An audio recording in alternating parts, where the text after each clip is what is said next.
time is like a river, because Einstein's equations do allow for time travel. Blueprints for different kinds of time travel designs that are compatible with Einstein's theory. Imagine vanishing without a trace after stepping into a machine of your own making, and then returning decades later with a warning that defies everything we know. In 1997, Mike Markham disappeared from his small-town garage after activating a device that, according to him, didn't just manipulate time, but something far stranger. What happened in those lost years? And why is the truth more unnerving than any time travel theory? His story is one of obsession, mystery, and a price paid far beyond what science fiction ever imagined. The vanishing experiment. In 1997, an unusual incident shook a quiet rural town when Mike Markham, a self-taught inventor, vanished after activating a machine he had built inside his own garage.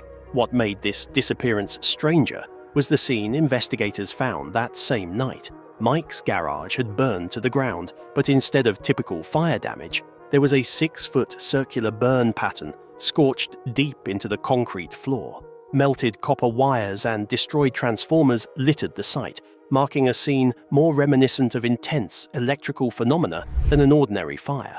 No body was ever found, no farewell note left behind, and no clear indication of where Mike had gone. The only surviving clue was a handwritten message tucked inside a metal toolbox found amidst the wreckage. It read, "It's not about time, it's about how you see things." Those words, cryptic and haunting, sparked endless debate online and beyond. Some believed Mike had succeeded in opening a portal, others suspected government interference, and many thought he might have simply fled or met an unknown fate. For decades, the story teetered between urban legend and credible mystery. Forums exploded with theories, from time travel and alternate dimensions to cover-ups and conspiracies. Despite the lack of solid evidence, Mike Markham became a name synonymous with the unexplained, a symbol of the dangers and allure of tampering with forces beyond normal understanding. Yet, the truth remained locked away, as elusive as the man himself. What happened that night was far from a simple disappearance. The intense energy at the garage, the precise burn pattern, and the absence of any remains suggested something out of the ordinary. Those who heard about the incident felt a mix of awe and fear, sensing they were witnessing a crack in the fabric of reality. But the full story, as Mike would later reveal, was more unsettling than anyone could have guessed. The community around Mike was left confused and concerned. Neighbors reported a silence that settled immediately after the fire, as if the world itself was holding its breath. The local authorities, limited by their understanding and resources, ultimately closed the case with a simple missing person report, which quickly faded into obscurity. But the internet refused to let the mystery die. Behind the scenes, Mike's disappearance marked the end of a dangerous obsession, one that had escalated far beyond the realms of hobbyist tinkering.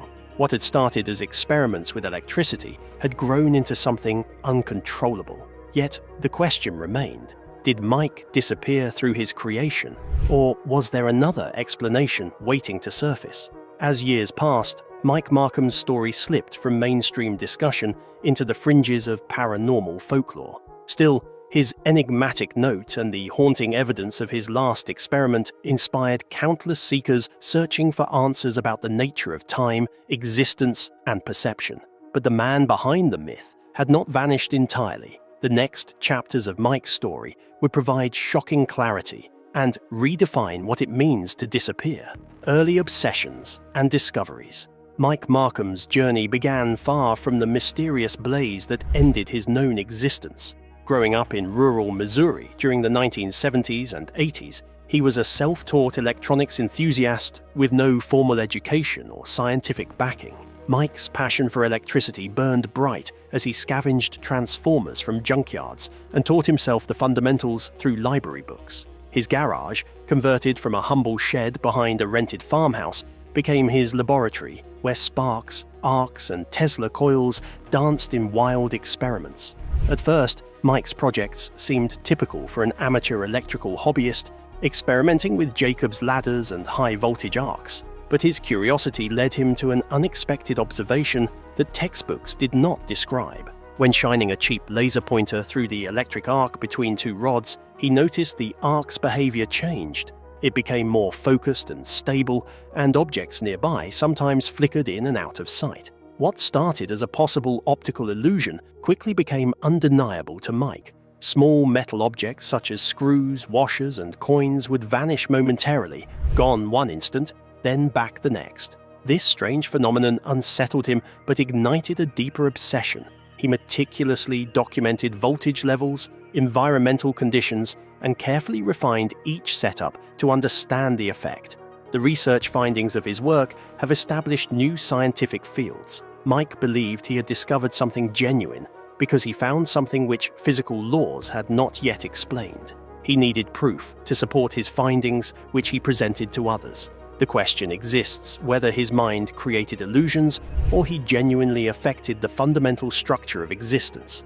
Mike used the late-night radio show Coast to Coast AM, which Art Bell hosted, as a desperate solution because he needed to speak about his strange scientific ideas. Mike started to explain his device, which made objects disappear and reappear at their original locations after he became nervous and started to speak. Art Bell challenged Mike's claims, asking how he could be certain these disappearances were not illusions. Mike showed no emotion because he experienced the transformation of his body. The active field created an uncomfortable atmosphere throughout the garage because the air felt as if it stopped breathing, and all living things chose to stay away from that area. His dog stayed outside the house because birds refused to land on the building. The invitation breathed life into Mike's quest, setting him on a path that would escalate far beyond anyone's imagination. Escalation and consequences. Mike's experiments quickly grew more dangerous and ambitious. No longer satisfied with fleeting flickers, he sought control and amplification. To do this, he needed power, far beyond what his scavenged transformers could supply. In a reckless act in the summer of 1995, Mike stole 6 industrial transformers from a nearby electrical substation. Wiring them together in his garage, he created a system that drew massive amounts of electricity from the grid. The consequences were immediate and wide-reaching. The enormous power drain caused a brownout affecting multiple neighbors, with lights flickering and electronic equipment failing. Utility investigators traced the surge directly to Mike's workshop. His actions led to arrest, charges of theft and reckless endangerment, and a sentence of 60 days in county jail. Rather than deterred, Mike emerged from jail more consumed than ever. Every hour behind bars was spent refining designs, recalculating field stabilization, and plotting a bigger, better build. His obsession intensified, and soon after release, he contacted Coast to Coast AM again, this time with alarming updates. Mike explained he had rebuilt the system legally, purchasing components and improving control mechanisms. The laser stabilization was more precise, and the effects no longer mere flickers. Objects vanished for seconds or longer, returning altered, as if changed by their brief absence. He described a wooden block that disappeared for 3 seconds and reappeared ice cold, colder than the surrounding air, suggesting it had been somewhere else, somewhere freezing. His tests with living matter heightened the alarm. A flower vanished and returned wilted, as if days had passed rather than seconds. More distressing was the fate of a mouse that disappeared for 5 seconds. When it returned, it was disoriented and erratic, refusing food, dying 2 days later. Art Bell's tone shifted from curiosity to concern. He warned Mike to seek scientific oversight, emphasizing the dangers of solo experimentation with forces they barely understood. But Mike's obsession had morphed into paranoia. Claims of government surveillance and unknown vehicles watching his property grew louder, yet he promised proof was coming, a breakthrough that would change everything. Then, in late February 1996, his final call stunned listeners. Mike described a field enlarged enough for partial human immersion and experiences of distorted time perception. But after that, Mike vanished completely. Mike Markham's story was about to cross from obsession into something far more profound and haunting: the final call and silence. In late February 1996, Mike Markham made what would become his final call to the Coast to Coast AM radio show. leaving listeners and host Art Bell stunned by what he revealed. Mike described how he had enlarged the field generated by his machine to the point where it affected more than just small objects. He claimed he could partially step into it himself, and when he did, time felt distorted. Everything around him slowed down, except for his own perceptions. He spoke of glimpsing events in slow motion and moving between seconds, only to realize upon stepping out that more time had passed than he had experienced. That unsettling description raised the inevitable question: had Mike built a time machine? His answer was cautious and uncertain. He admitted he didn't know if it was true time travel or some other kind of reality disruption, but emphasized that the field altered perception or even the fabric of reality itself. He was close to a breakthrough, he said, but needed more power and a better stabilization system.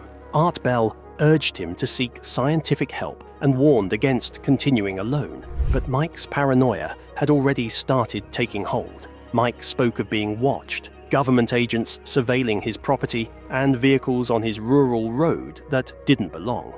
The obsession that had driven him now isolated him, cutting off cooperation and escalating distrust. He promised to call back in March with proof, video recordings, measurements, and everything needed to convince the skeptics. However, that call never came. After February 1996, Mike vanished from public contact. By March 1997, Mike had gone completely silent. Phone numbers were disconnected, letters returned unopened, and those who drove by the farmhouse found it abandoned. Then came the devastating fire that destroyed his garage, leaving behind only scorched concrete, melted copper, and a single cryptic note: "It's not about time, it's about how you see things." With no body and no trace of Mike, authorities eventually closed the case, assuming he had disappeared voluntarily before the blaze. The public reaction was immediate and intense. Mike Markham's story exploded across internet forums as theories blossomed. Had he traveled to another time? Was he taken by the government? Or was the entire saga an elaborate hoax? Coast to Coast, devoted episodes to the mystery, feeding a growing legend that blurred the lines between reality and myth. Adding to the intrigue, in 1998, an internet researcher uncovered a 1930 newspaper clipping about a man who washed ashore in California wearing strangely modern clothes and carrying a mysterious device that resembled Mike's designs. Grainy photographs of that device sparked speculation that Mike might have traveled back decades and died far from home. Although evidence was thin, the story cemented Mike's place in paranormal folklore as the man who vanished after attempting to break the laws of time. But as years passed, the mystery only deepened, setting the stage for an unimaginable return. The return and revelations. 29 years after his disappearance, in 2022, the story of Mike Markham took an astonishing turn. Andrew and Melanie Carter, new owners of a rural Ohio farmhouse, discovered a heavy wooden box hidden in an attic corner, untouched for decades. The label read simply, "M. Markham, do not open until the right time." Inside, they found handwritten journals, densely packed with notes, circuit diagrams, and dates stretching from 1995 all the way to 2021.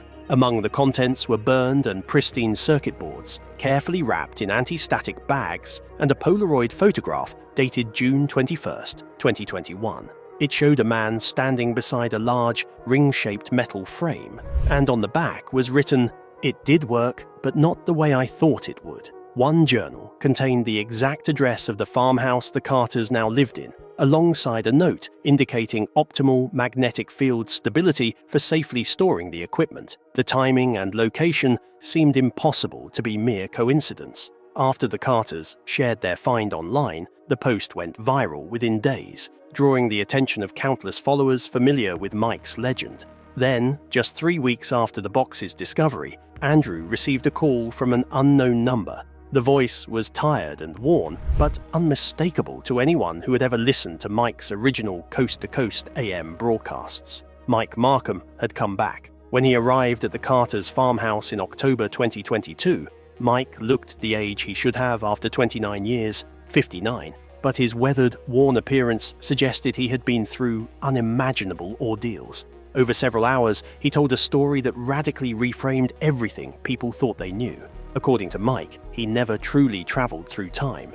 Instead, the machine desynchronized him from normal reality, shifting him out of phase with everyone else. He described the experience as being like a radio tuned slightly off frequency. You could still hear the music, but it was fuzzy and distant. You were present, but not quite there. On the night of the fire, Mike had stepped fully into the field generated by the third-generation machine, expecting something momentary. Instead, he felt a silent disconnection, as if the world had subtly shifted while he remained stationary. Hours passed in reality, though he experienced them as moments. After escaping the fire, Mike found that his existence was somehow erased from the memories of those around him. Friends recognized his face but couldn't place his name. His landlord barely remembered renting to him. Phone calls he made reached disconnected numbers. He hadn't disappeared physically, but had become progressively harder for others to perceive or remember. In the years following, his situation worsened. Jobs did not last because co-workers forgot he worked there.